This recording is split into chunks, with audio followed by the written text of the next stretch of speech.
Hello everyone, welcome to exam forum के आज इस वीडियो में हम 18 फरवरी 2020 से करंट अफेयर्स के क्वेश्चन डिस्कस करेंगे। और आज के इस वीडियो का जो पीडीएफ फाइल है आपको नीचे डिस्क्रिप्शन बॉक्स में मिल जाएगा, आप वहां से डाउनलोड कर सकते हैं। तो चलिए शुरू करते हैं अब आज का वीडियो। आज का पहला क्वेश्चन है, हाल ही में किस राज्य ने मेहनती पुलिस अधिकारियों को सम्मानित करने के लिए अप्रिसिएट एंड कमेंड स्कीम शुरू किया है? तो राज्य के मेहनती पुलिस अधिकारियों को सम्मानित करने के लिए अप्रिसिएट एंड कमेंड स्कीम शुरू किया है पंजाब पुलिस ने, यानी कि इस क्वेश्चन का सही आंसर है सी।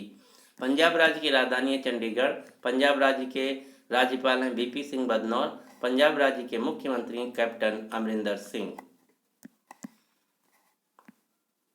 क्वेश्चन नंबर 2 है, हाल ही में प्रजाति पक्षी पर United nation conference of parties 13 सम्मेलन का उद्घाटन किसके द्वारा किया गया? प्रवासी पक्षी प्रजाति सम्मेलन United nation conference of parties 13 सम्मेलन का उद्घाटन किया गया भारत के प्रधानमंत्री नरेंद्र मोदी जी के द्वारा, यानी कि इस क्वेश्चन का सही आंसर है बी। अब हम इस सम्मेलन के बारे में जान लेते हैं। इस सम्मेलन का पूरा नाम था 13th संयुक्त राष्ट्र प्रवासी पक्षी प्रजाति संरक्षण सम्मेलन 2020, 13th conference of parties of the convention on conservation of migratory species of wild animal, जिसका आयोजन किया गया गुजरात के गांधीनगर शहर में। भारत अगले 3 वर्ष के लिए इस कॉन्फ्रेंस का अध्यक्ष चुना गया है। इस सम्मेलन में 130 देशों के प्रतिनिधि हिस्सा लेंगे। इस सम्मेलन के लिए ग्रेट इंडियन बस्टर्ड को शुभांकर चुना गया है। 13वें संयुक्त राष्ट्र प्रवासी पक्षी प्रजाति संरक्षण सम्मेलन 2020 का थीम था, विषय था migratory species connect the planet and we welcome them. इस उपग्रह को जोड़ने वाली प्रवासी प्रजातियों का स्वागत करते हैं हम। तो ये था इसका विषय, इसका थीम। इस सम्मेलन के ब्रांड एम्बेसडर के रूप में चुना गया था एक्टर रणदीप हुड्डा को। तो ये भी क्वेश्चन इंपॉर्टेंट है, आपको याद रखना है। 13वें माइग्रेटरी स्पीसीज कॉन्फ्रेंस 2020 का सम्मेलन का ब्रांड एम्बेसडर चुना गया था एक्टर रणदीप हुड्डा को। क्वेश्चन नंबर 3 है, हाल ही में किस राज्य ने राज्य के सरकारी कर्मचारियों को सप्ताह में 5 दिन कार्य करने का ऐलान किया है? इसका मतलब है कि जो उस राज्य के कर्मचारी होंगे एक हफ्ते में, यानी कि 7 दिन में सिर्फ 5 दिन ऑफिस जाएंगे। तो ये ऐसा ऐलान किया गया है महाराष्ट्र राज्य की सरकार ने, यानी कि इस क्वेश्चन का सही आंसर है बी, 5 डे वर्किंग वीक। एक हफ्ते में अब महाराष्ट्र राज्य के जो राज्य कर्मचारी होंगे उनको सिर्फ 5 दिन ऑफिस जाना होगा। इससे पहले महाराष्ट्र सरकार ने यह भी ऐलान किया था कि जो महाराष्ट्र राज्य के प्राथमिक और माध्यमिक स्कूल होंगे वहां पर प्रार्थना के बाद, प्रेयर के बाद संविधान की प्रस्तावना पढ़ी जाएगी। महाराष्ट्र राज्य ने शिव भोजन थाली योजना लॉन्च की है, जिसमें 10 रुपये में लोगों को खाना दिया जाएगा, खाना प्रोवाइड करवाया जाएगा। महाराष्ट्र राज्य की राजधानी मुंबई। महाराष्ट्र राज्य के मुख्यमंत्री उद्धव ठाकरे। महाराष्ट्र राज्य के उप मुख्यमंत्री हैं अजीत अनंतराव पवार। महाराष्ट्र राज्य के राज्यपाल हैं भगत सिंह कोश्यारी। महाराष्ट्र राज्य में आपको Chandauli national park, Gugamal national park, Navegaon national park तथा तडोबा नेशनल पार्क मिलेगा। इस सारे के जो सारे राष्ट्रीय उद्यान है महाराष्ट्र राज्य में स्थित हैं। एक क्वेश्चन और आपको याद रखना है, एक क्वेश्चन पूछा जाता है कि कोयना बांध किस नदी पर स्थित है, या फिर क्वेश्चन ऐसे पूछा जाता है कोयना बांध किस राज्य में है। कोयना बांध जो कि कोयना नदी पर स्थित है, ये महाराष्ट्र राज्य में है। महाराष्ट्र राज्य का प्रमुख नृत्य है लावनी और तमाशा।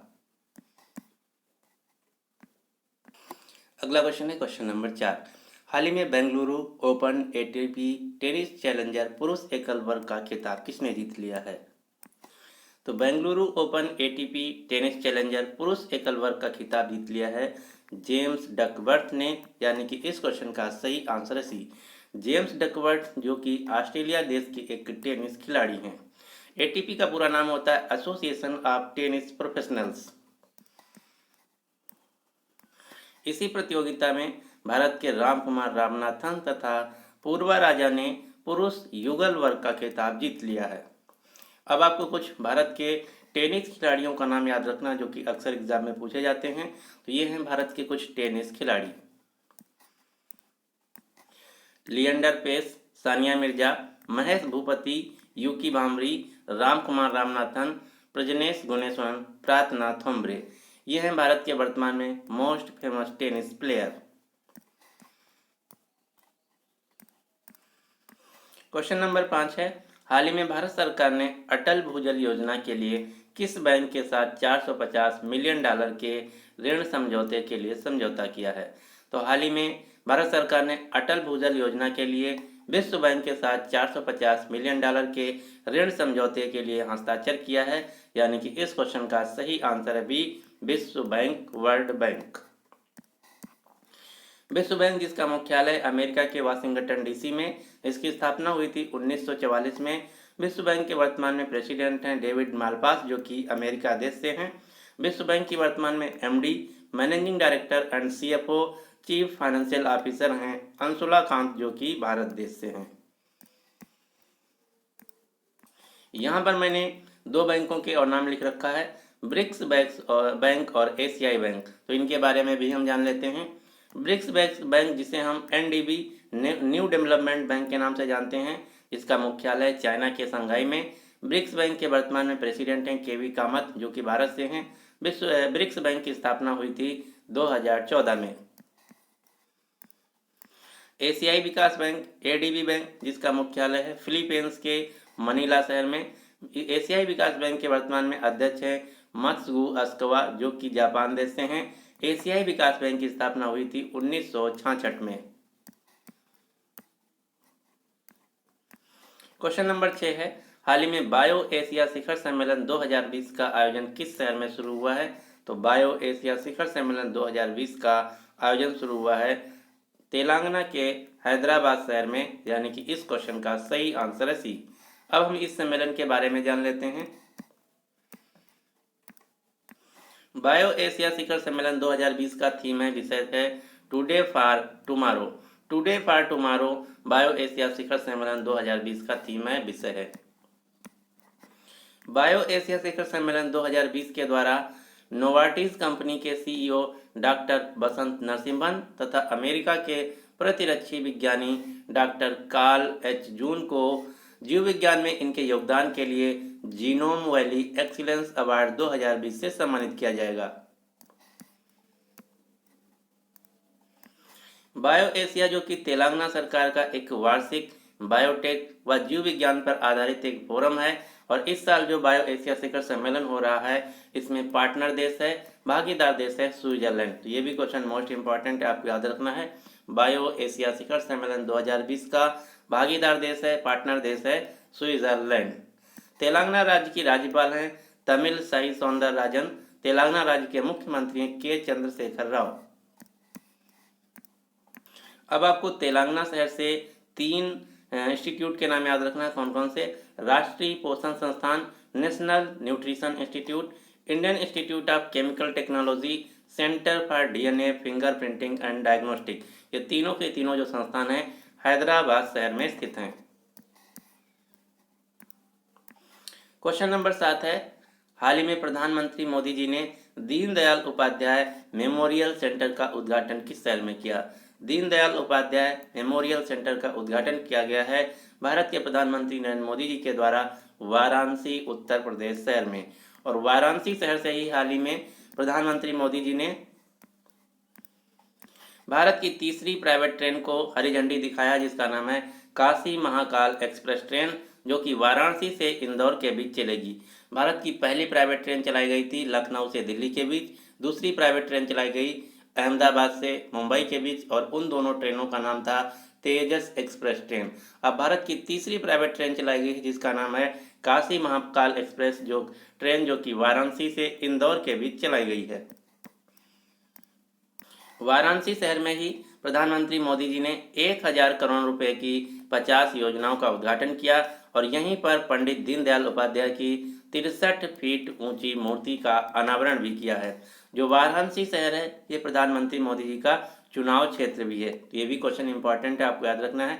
प्रधानमंत्री मोदी जी लोकसभा सांसद है वाराणसी, उत्तर प्रदेश से। वाराणसी जो कि गंगा नदी के किनारे स्थित है। क्वेश्चन नंबर 8 है, हाल ही में किस राज्य ने ओलंपिक 2020 में स्वर्ण पदक जीतने वाले राज्य के खिलाड़ियों को 6-6 करोड़ रुपए देने का अनाउंसमेंट किया है? तो ये ऐसा कहा गया हरियाणा सरकार के द्वारा। हरियाणा सरकार ने कहा है कि अगर कोई भी खिलाड़ी हरियाणा राज्य से है और वो ओलंपिक 2020 में स्वर्ण पदक गोल्ड मेडल जीतता है तो उसको राज्य सरकार 6 करोड़ रुपए देगी। ओलंपिक खेल 2020 में खेले जाएंगे जापान की राजधानी टोक्यो में। ओलंपिक खेल दो प्रकार के होते हैं, समर ओलंपिक खेल, ग्रीष्मकालीन ओलंपिक खेल, और दूसरे होते हैं विंटर शीतकालीन ओलंपिक खेल। और सबसे बड़े माने जाते हैं ग्रीष्मकालीन ओलंपिक खेल, समर ओलंपिक खेल। जो समर ओलंपिक खेल 2020 हैं ये खेले जाएंगे जापान की राजधानी टोक्यो में। इसके 4 साल बाद फ्रांस की राजधानी पेरिस में, फिर इसके 4 साल बाद 2028 में अमेरिका के लॉस एंजल्स शहर में खेले जाएंगे। अगर बात की जाए विंटर ओलंपिक की तो 2022 के विंटर ओलंपिक्स खेल खेले जाएंगे चीन की राजधानी बीजिंग में, और 2026 में खेले जाएंगे विंटर ओलंपिक्स खेल मिलान एंड कोर्टियाना शहर इटली में। अगला क्वेश्चन, क्वेश्चन नंबर 9। हाल ही में IFAD की गवर्निंग काउंसिल की 43rd नंबर की बैठक किस शहर में हुई?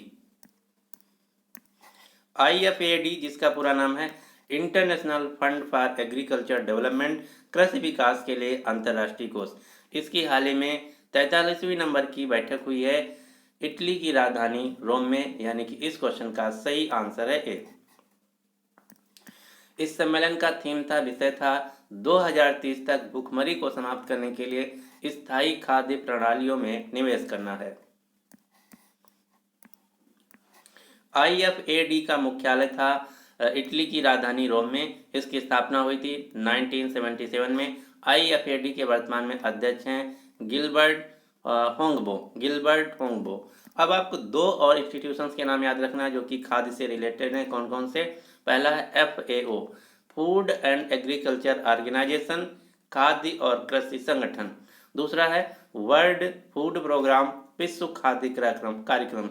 इन दोनों संस्थानों का भी मुख्यालय है इटली की राजधानी रोम में।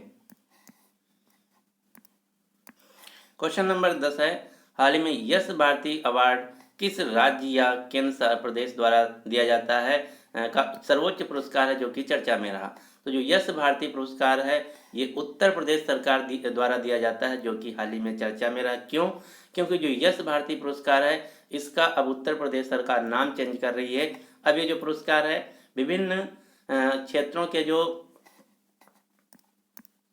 प्रतिष्ठित व्यक्ति हैं, जैसे संस्कृत के क्षेत्र में, कला के क्षेत्र में, विज्ञान के क्षेत्र में, चिकित्सा के क्षेत्र में, उनके नाम पर दिया जाएगा और इसका नाम होगा राज्य संस्कृति पुरस्कार। तो आपको याद रखना है यश भारती अवार्ड जो है ये उत्तर प्रदेश सरकार का सर्वोच्च पुरस्कार है।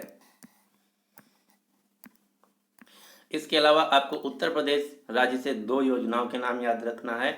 मुख्यमंत्री कृषक दुर्घटना कल्याण योजना जो कि किसानों के लिए है, मुख्यमंत्री पर्यटन संवर्धन योजना, ये दोनों योजनाएं उत्तर प्रदेश राज्य द्वारा शुरू की गई हैं। उत्तर प्रदेश की राजधानी लखनऊ शहर में इस साल 7वां राष्ट्रमंडल संसदीय संघ कॉमनवेल्थ पार्लियामेंट्री एसोसिएशन सम्मेलन 2020 का आयोजन हुआ है। उत्तर प्रदेश के लखनऊ शहर में ही 23वां राष्ट्रीय युवा महोत्सव 2020 का आयोजन हुआ है और लखनऊ शहर में ही डिफेंस एक्सपो 2020 का आयोजन हुआ है। उत्तर प्रदेश राज्य के मुख्यमंत्री योगी आदित्यनाथ, यहाँ की राज्यपाल हैं आनंदीबेन पटेल। CAA नागरिकता संशोधन अधिनियम 2019 को लागू करने वाला भारत का पहला राज्य बन गया है उत्तर प्रदेश। ये थे आज के करंट अफेयर्स के क्वेश्चन।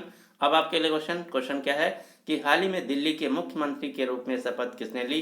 तो इस क्वेश्चन का जो सही आंसर है आपको नीचे कमेंट बॉक्स में देना होगा। अगर आपको वीडियो पसंद आता है तो प्लीज़ इस वीडियो को लाइक कीजिए और अपने सभी दोस्तों के साथ जो किसी भी एग्जाम की तैयारी कर रहे हैं उनके साथ इस वीडियो को शेयर जरूर कीजिएगा। अगर आप इसी प्रकार से डेली करंट अफेयर्स के वीडियो को देखना चाहते हैं तो हमारे इस चैनल को सब्सक्राइब करके नोटिफिकेशन बेल को ऑन कर लीजिए ताकि आने वाले सभी जो वीडियो हैं आप तक पहुँचते रहें। So finally thanks for watching exam forum.